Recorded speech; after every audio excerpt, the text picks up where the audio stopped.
Hi guys, Trinity here. In this video, I'll show you what to do next after building your PC, how to update the BIOS, how to perform the basic Windows setup, and the differences in setup options. Specifically, we'll take a look at the performance of the 9800X3D and 9950X3D and how to squeeze a bit more out of the CPUs to achieve smooth Ryzen gameplay with minimal effort. If you are an advanced user, you can skip some parts, which are for beginners. Let's get started. We all keep calling it BIOS, even though most computers switched to UEFI over a decade ago. It's one of those things where the old name just never went away, kind of like how we still say tiling a phone number. When assembling a PC, it's often necessary to update the BIOS. Without the appropriate HSA version, your motherboard may not recognize the CPU. First, you need a USB drive with the BIOS file on it, formatted in FAT32. There are two ways to update the BIOS. You can either use Instant Flash and manually update it from within the BIOS. Or if your motherboard has BIOS Flashback, you can update it simply by providing 20-pin power to the motherboard. Using the special USB port, press the button and you're done. First, you will need to download the BIOS file from your motherboard vendor's official support page. In my case, it's ASRock Mobile and 3.20 BIOS version. Once downloaded, unzip the file. This process is the same whether you are using Instant Flash or BIOS Flashback. Even if you don't have a USB stick, you can still carry on if you have a SATA SSD or HDD. This small section is optional and you can skip it if you have a USB stick. Open Windows Disk Management and look for the SATA disk.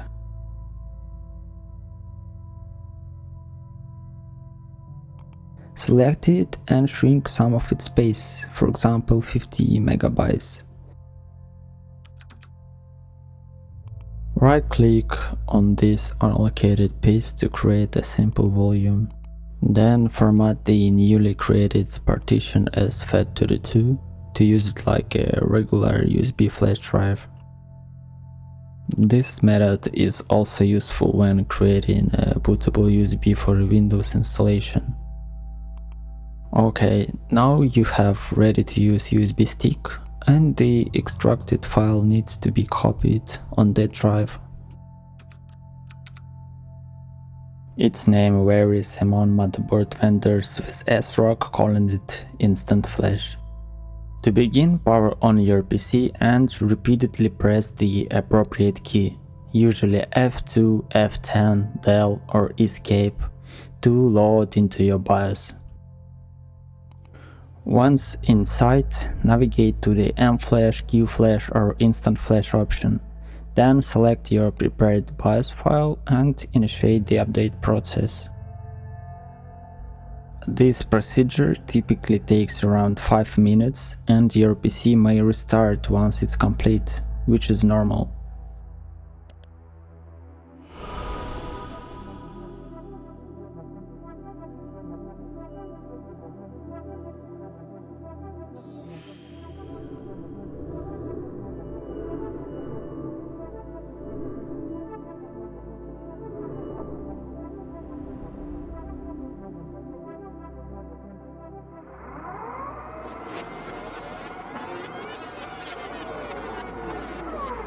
To use BIOS Flashback, all you need is the 24-pin power cable connected to the motherboard and the USB drive containing the BIOS file we prepared earlier.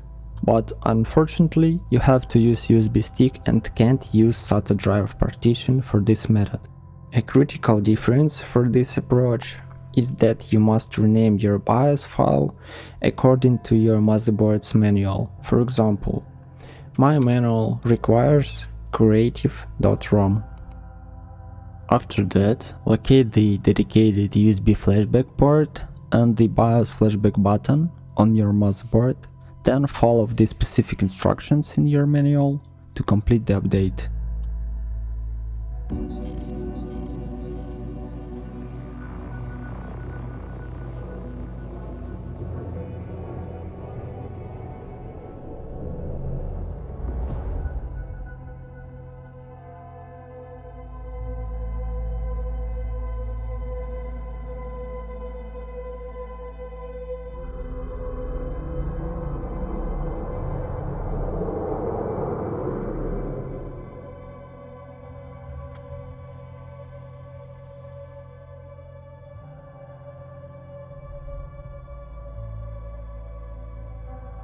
There are several methods you can use to install Windows. If you prefer to use third-party software, such as Rufus or WinToy, the process may be more complicated, as Microsoft often blocks direct downloads of Windows images from its website. But this does not apply to the media creation tool method, the most straightforward official approach to download Windows 10 or 11 and create bootable USB.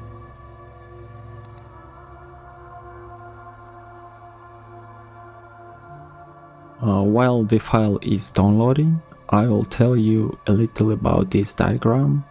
I have marked the optimal paths for downloading and installing Windows with a green indicator. The red indicator marks paths that are not recommended but are still possible.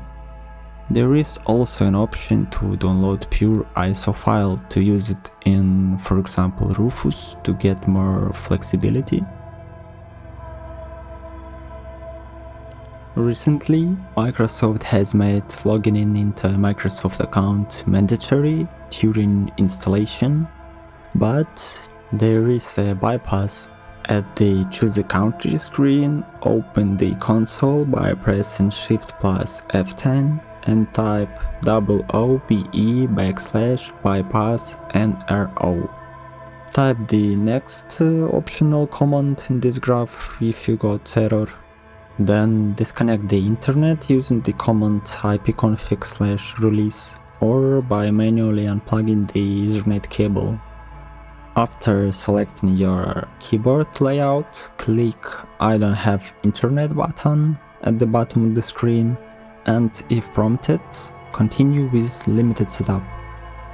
If you decided to use Rufus, after pressing start, check the remove requirement for an online Microsoft account checkbox. However, you will still need to interrupt the internet connection at the right moment during the installation process itself.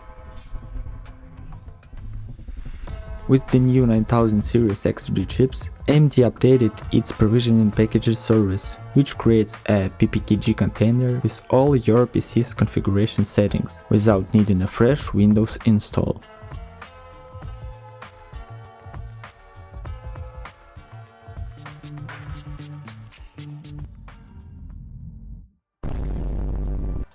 Now, when you insert a new CPU, there is no need for fresh system imaging, even if you switch back from a dual CCD CPU to a single CCD one.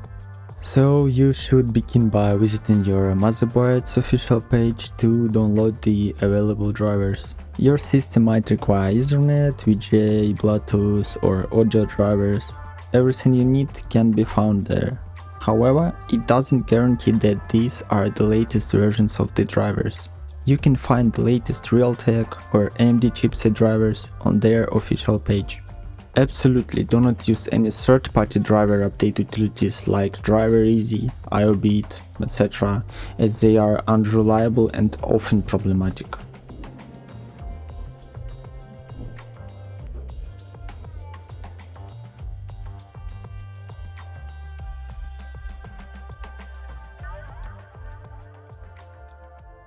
Next, visit AMD's official site and download the Auto-Detect utility. Scroll down and select your CPU.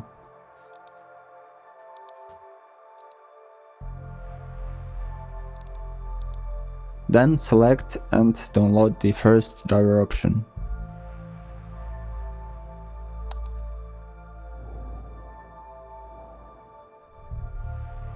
Once we have AMD Install Manager on PC, we are able to install last chipset drivers.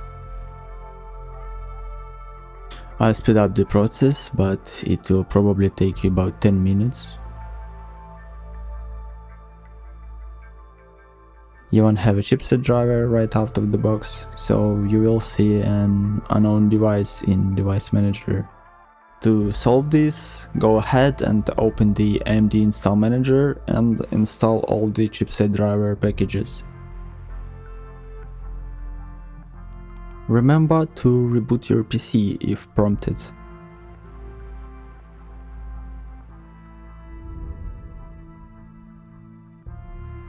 Occasionally, you might find a newer version of the AMD chipset driver listed in your motherboard's download section. In such cases, install that one instead. The next step is setting up your power plan. My system has the Enterprise LTC version, which includes the Ultimate Performance Power Plan by default, but you can add it manually if you want. Power plans differ between balanced, high performance and ultimate performance. For dual CCD CPUs like 9900 X3D and 9950 X3D, your chosen power plan won't significantly impact how your 3D cache CCD is managed. The main difference between balance and high performance is that balance enables core parking, which conserves energy by putting idle cores to sleep. While the balanced power plan might result in slightly less aggressive CPU boosting, the margin isn't huge, so you can decide for yourself if you want to save a little electricity or squeeze all the performance from your machine. For a detailed breakdown of the various power plan policies, which I have compiled in the one place, you'll find them at the link in the description below.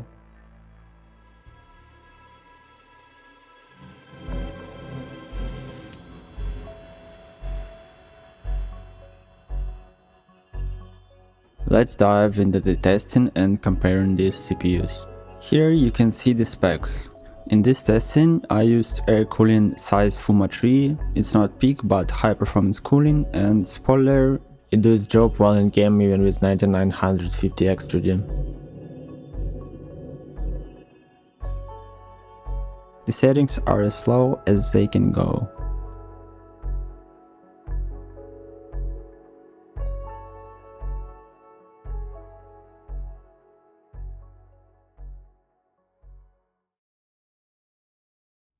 For kinds of people, just like for cards I hold, each one a story, each one to unfold. Have you ever met the outbrain guy? You know, the one who thinks PC building is all sunshine and rainbows because the industry's been around forever. He's the one who's got a pre-built, or he's the one who's just blindly plugging in RAM at 5600 MHz because the motherboard marketing page said so. He really believes that the failure rates are negligible and that Asus is still the undisputed king. I don't want to give away any spoilers, but he's missing a lot. Here, I'm using the recorded demo for benchmarking. We start by looking at the sky to check the maximum FPS we can get in areas that are less demanding on the hardware. Take a look at the core frequency. I didn't notice it during testing, but the reported value is an average across all cores, including the second chiplet on 9950 X3D. That's why it appears to be boosting lower than expected, though that's not actually the case in practice. This doesn't affect the test results, I just wanted to point it out and we'll fix it in the future. In the first run, we used the JDEC RAM default profile at 9600 MHz to measure out-of-the-box hardware performance. Rust has poor repeatability and poor movement synchronization across runs, which makes the game difficult to benchmark, but I will do my best. As you can see in this bot-heavy location, the 9950 X3D shows slightly better FPS. It's not clear whether this comes from the CPU boosting higher or just from the game's test repeatability, affecting the results.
Hey, why not check out the Open-Minded PC Builder?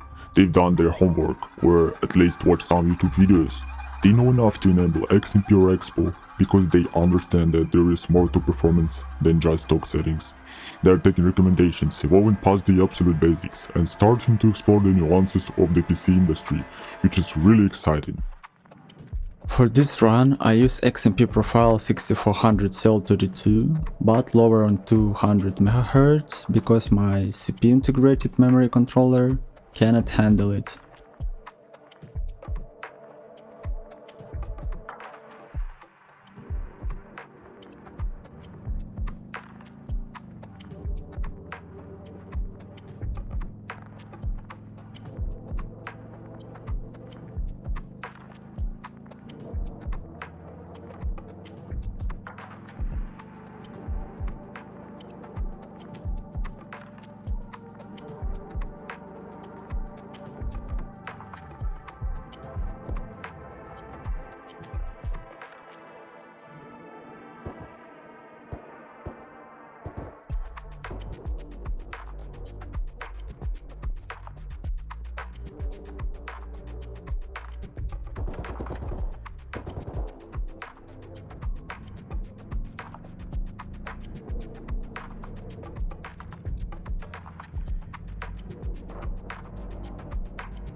AIDA shows slightly better latency when comparing XMP with JDEC. L3 cache latency for the 9800X3D has also dropped significantly.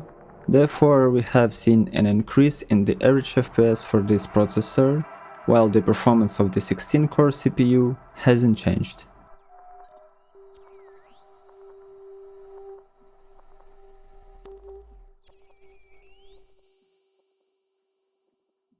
Now, let's talk about our third type, the deep diver.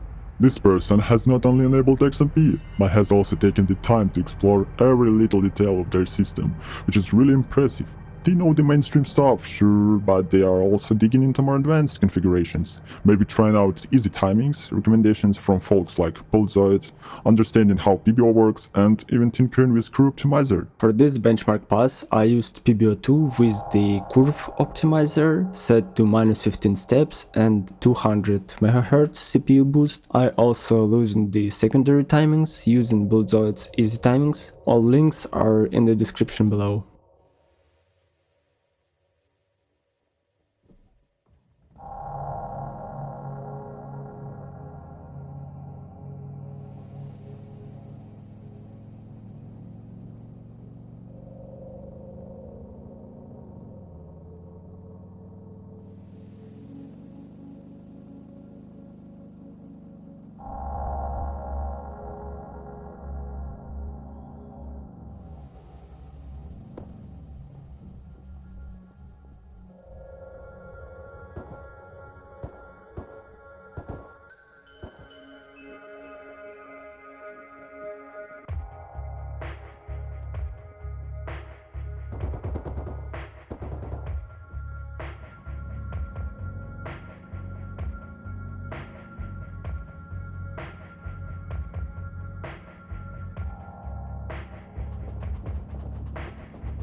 I definitely needed to lower the frequency even more to 6000 to achieve stability after using BuildZoid's easy timings.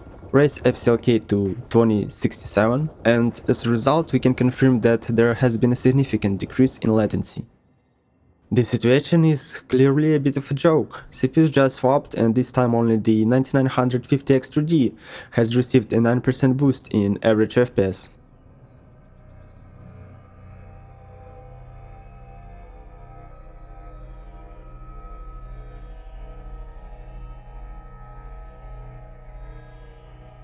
And now, I'm delighted to introduce the Apex Tuner. This isn't just an enthusiast, this is the heavy veteran. They've taken their skills to the next level, going beyond just tweaking to really getting to know their hardware like the back of their hand.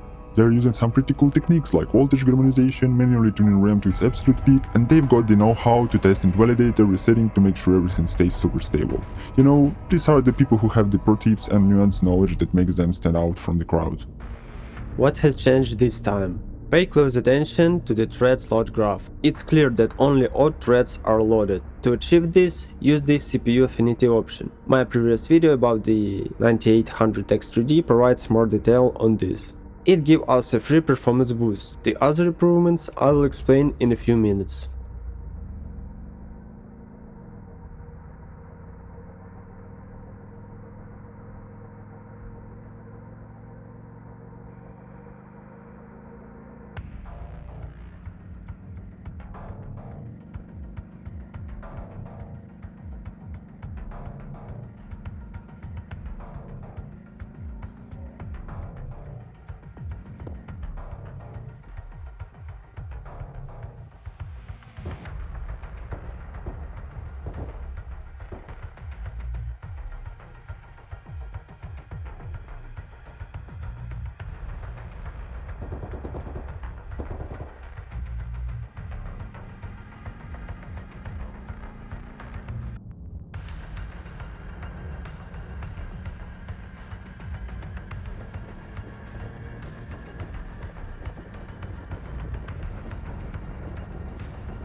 FCLK is up to 2133. I've loosened all RAM timings a bit. This is not a guide on how to do it. You can lose one way more down than I showed you. Try 6400 cell 26 or 8400 cell 34. Overclocking potential is a mix of your mobile RAM and CPU silicon quality. Increase the negative steps in the curve optimizer for both CPUs, and we can confirm an additional 10% uplift in average FPS at output.